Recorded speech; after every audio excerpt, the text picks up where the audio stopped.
Yeah. So you've got the new album out now, Viscera, which came out last week, I believe. That's right. Yeah. Last Friday. Cool. Can you tell us a little bit about the title of the album? So this time, I always search for words that are perfect. You know, I have this idea that they exist, and so words that have different meanings at the same time, while also the actual letters of the word that sort of speak to me. And looking over the lyrics when we were nearing the demo recording phase, it's like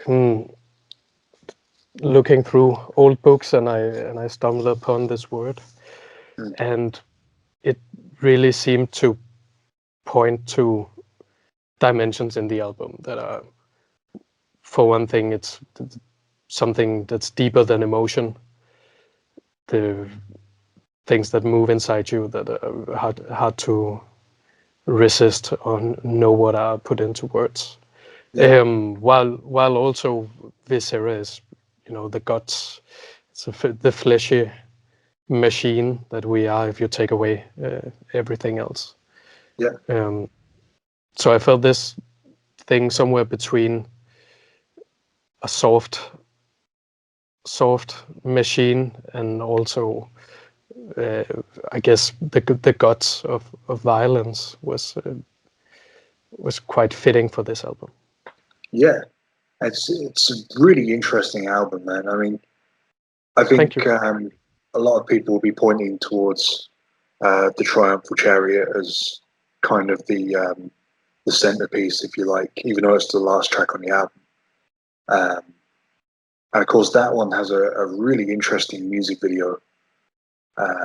And you've done some pretty cool videos before in the past, but I think this one stands out as the best Demon Head video yet. Whereabouts was it filmed? I'm happy you like it. We filmed it in an old church ruin in the south of Sweden, just around the corner from where our bass player Mikkel lives. Cool. And we never filmed a video with us actually playing in it before. Yeah.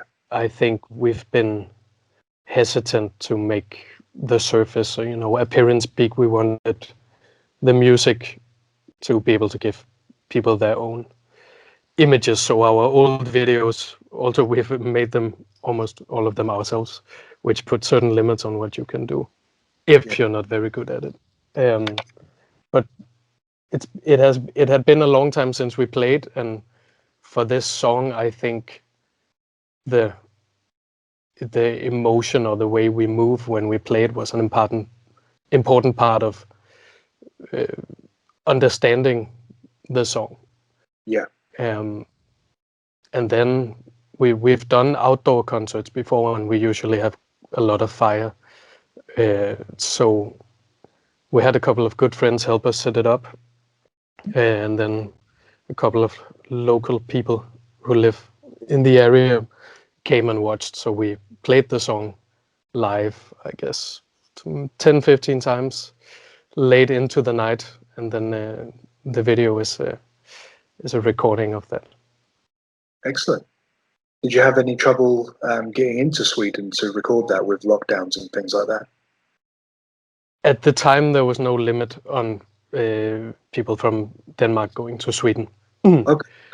Nowadays, you can only go if you are working or if you have a family crisis. Yeah. So now it's a bit more difficult. Our guitar player lives in Ireland, and Mikkel, the bass player, lives in Sweden. So we were actually meeting the last month, January. Thing happened. And we usually meet for quite long periods. We had to cut it short around 2 weeks because Ireland's borders were closing, and Sweden were going into more lockdown, and Denmark as well. So before, we haven't felt it so much. We made the album before COVID. Everything was finished, and we had no no live plans for last year. But now we are beginning to feel okay. It's difficult to make it work. So you say you recorded the album before COVID hit. How long had it been kind of sitting there before you were able to release it? How long it had been what, sorry? How long had the album been finished before you were able to release it? I think we had the final master done in June or July. Oh wow! So it's actually the fastest record we've ever put out. It always takes a long time, you know. You finish it in a couple of months, and then one thing takes the next, and then it's usually a year or two. But we recorded everything last January and a week into February. Then we sent it to Martin Ehrenkrona, who mixed it. He spent a couple of months on that, and then sent it to mastering. That took him, I think, a month. So it was a pretty easy process this time. Yeah, that's quite funny because like, everyone else I've spoken to, they say, yeah, we've had it for like a year or something, and we just couldn't get it out because of the pandemic. But I mean, that's quite funny that this is your quickest, relatively, release yet. I think we're lucky with Metal Blade, sorry, in that regard. That they're good at fixing the schedule and getting things on, you know, getting everything in motion. And being a big label, I think, can put out a lot of records even though there's a pandemic going on. Yeah. Cool. So musically, how would you compare Viscera to Hellfire Ocean Void? I think it's quite different, but also very much an evolution of that album. I think Hellfire Ocean Void was sort of the turning point, in a sense that we took the more usual rock music and added in more of the subtle, darker harmonies. And I think we were a bit less afraid to play in different beats and have forms that are a bit more abstract than, you know, ABC, verse, bridge, chorus things. And one thing that's characteristic of Viscera is that Birk, our guitar player, he wrote all of the music, almost all of the music, mostly on acoustic guitar. But these are all his compositions, and before we had been writing them together. You know, we used to, when we all lived in the same city, we'd be rehearsing 3 times a week for 8-10 hours and jamming everything to a point where it's a mass psychosis. And while that's a nice way to work, where you really forget your ego and the group becomes the music, this time I think maybe it's a bit more unfiltered because it didn't have to pass through that many people. That Birk's melodies and harmonies, which are, I think they're subtle. When you listen first time, you might not notice, but there's quite a lot of tension in between the actual notes and the different parts, and it's not usual compositions. And I think that allows that to, being composed by one person, it allowed it to come forth in a more clear way. Yeah, because, you know, I mean, they've got a focused idea on what they want to achieve and everything, so a little less democracy in that regard. Yeah, and but in another way, because I understood it at the time that he had made this gift for all of us, because he had composed the music for us both personally but also as a group. Yeah. So you had to sort of embody his idea of what did he have in mind when he wrote this this part. Yeah. Of course, I still write the lyrics and do the vocal harmonies, or melodies. But it was a really interesting way to work, to find your place in a gift that someone else had given to you.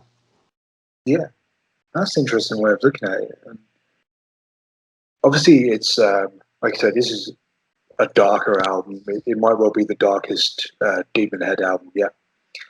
Definitely. How do you relate such? How do you relate to such darkness for your own personal viewpoints when writing? Do you just write it to kind of craft the most dark thing you can, like say more in the vein like Black Widow, or is there more of a personal angle to your lyrics? I think it's hard for me to separate the lyrics from my person completely. But so it's a good question, because on one hand, I think one of the reasons why it's a dark album is that I was going through one of the darkest periods in my life when we wrote the music, and so the lyrics reflect that. At the same time, it was also a time when I came through to a much better place. Yeah. So I think the lyrics are a lot about finding meaning in the face of meaninglessness. And I'm very interested in, I read a lot. I'm interested in literature. I'm not a philosopher, but I'm also very interested in the existential dimensions of everyday life. And I guess what really puts the mind into motion, and you know, what you mill over the most are the hardest parts of life. So clearly they are a bigger part of the lyrics. Then I'm an anthropologist. I'm not working as that, but I'm educated as an anthropologist, and I got very interested in this mythical language, or cultural ways to deal with collective violence, collective grief and loss. And so this is I don't think I could ever write a book, but this is a way of putting it into narrative.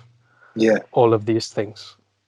Wow. So I see the songs as chapters in an overarching narrative that goes in sort of two ways. Cool. And that sounds fascinating, to be honest. That's really interesting. And it's also, quite timely as well. In a world right now where everyone's kind of lost with themselves, they don't know what to do, then that's the perfect album for the pandemic, I think, lyrically. I think in a way it seemed to, or when I talked to friends who've listened, and it seemed to resonate in a way that, of course, I didn't anticipate. No. But also in a strange way, because now I'm in much better place, and I think the album also progresses to show different outcomes that you can arrive at in, the Triumphal Chariot of Antimony is the climax of one of the narratives, where a totalitarian sort of religious group is prophesizing their view for the future. Whereas the song Black Torches is the point where the individual sort of comes out of the shackles of oppressiveness. So it's also maybe in a sorry, I have to see it first. It's also an optimistic album. Cool. That sounds so cool, man. Honestly, that's really, really interesting. And of course, I'm glad to hear that you're in a better place now. That you're doing well. That's really good to hear. No problem. we've mentioned the lyrical aspects and kind of the dark music or something, but this also has like a really interesting album cover. It's very stark. It's very I don't want to say basic because I don't want to feel like I'm insulting it, but it's a really interesting. That's all right. Yeah. Who did the art for this one? So it was a collective process again. The cover is I recently realized that it's not clear what the album cover is. No. I thought when we did it that it was quite clear, but apparently it isn't, and it makes sense. Yeah. So the album cover is an object called a haruspex, which is it's a little sculpture object found in Etruria, maybe ancient northern Italy, I think. Which is it's a sculpture of a liver with little symbols and sort of it's a guidebook for people who did entrails divination. Okay. And see what parts of the intestine is to be consulted if it's different things that are wrong, with a person or with a harvest or in general. Wow, that really fits in well. Sorry, go on. Yeah, but no, I thought so too, that it also captures this dynamic between, I think it's very human that to, actually dig into a body and scrape out something, and then you take that innermost part and you have a connection to the whole cosmological explanation of existence in an intestine. I think that's a very profound example of the human ability to search for meaning. Wow. So that was the object we found. Then Mikkel, bass player, treated it, manipulated the image, and then it was printed on screen printed. So it was printed on textile. Okay. And then we scanned it in again because we really wanted something that had a texture to it. Yeah. And it sort of adds a depth to the image and also to the meaning of the whole thing, I think. Cool. And I'm happy it looks. I think it doesn't force feed you too many meanings. You can look at it and get a lot of things from it, or you can just get a simple album cover that lets the music speak. Yeah. And I like that. And then inside, there's I think 11 collages that are cut-ups of books and images that I've made to accompany the whole thing. Cool. That's really interesting. They're just sort of signposts. Yeah. That can help people to find some meaning that might be in there. I think what's cool about that, is like you say, for a lot of people, they're not quite seeing what it is, so people kind of attach their own meanings to it, just as they would with lyrics. Even though when you find out the story behind it, as I just have, it's really eye-opening and really it fits perfectly with the lyrics. So I think there's definitely been a lot of work gone into this album, in all aspects. It's a really interesting piece of art. Well, thank you. I think we did work a lot on it this time. We do every time that we're perfectionists, so every part we usually record everything ourselves. This time we did drum recording with Flemming Rasmussen for 2 days in his studio, but we still went to a cabin for a month afterwards to do the thing. Cool. And the artwork, we tried to have people do artwork for us before, but we're too attached to it. So we have to have our own hands into every aspect. That takes a lot of time, but in the end, we can say with everything, okay, I touched that part, or I had my say in that part. Cool. That's a real. A lot of bands don't seem to have that collectivism, that real kind of group effort into all aspects. So that's a really cool way of approaching things. Also takes a lot of time. Of course, but I think the end result is worth it, you know. Well, thank you. I do so too. Well, Marcus, thank you so much for taking the time to speak to me today, mate. I really do appreciate it. Well, thanks for a nice conversation. Thank you, and best of luck with the album. I hope it does even better, especially now we know more about it. Yeah, thank you. All the best. To you too. Stay safe and take care. You too. Bye-bye now. Bye.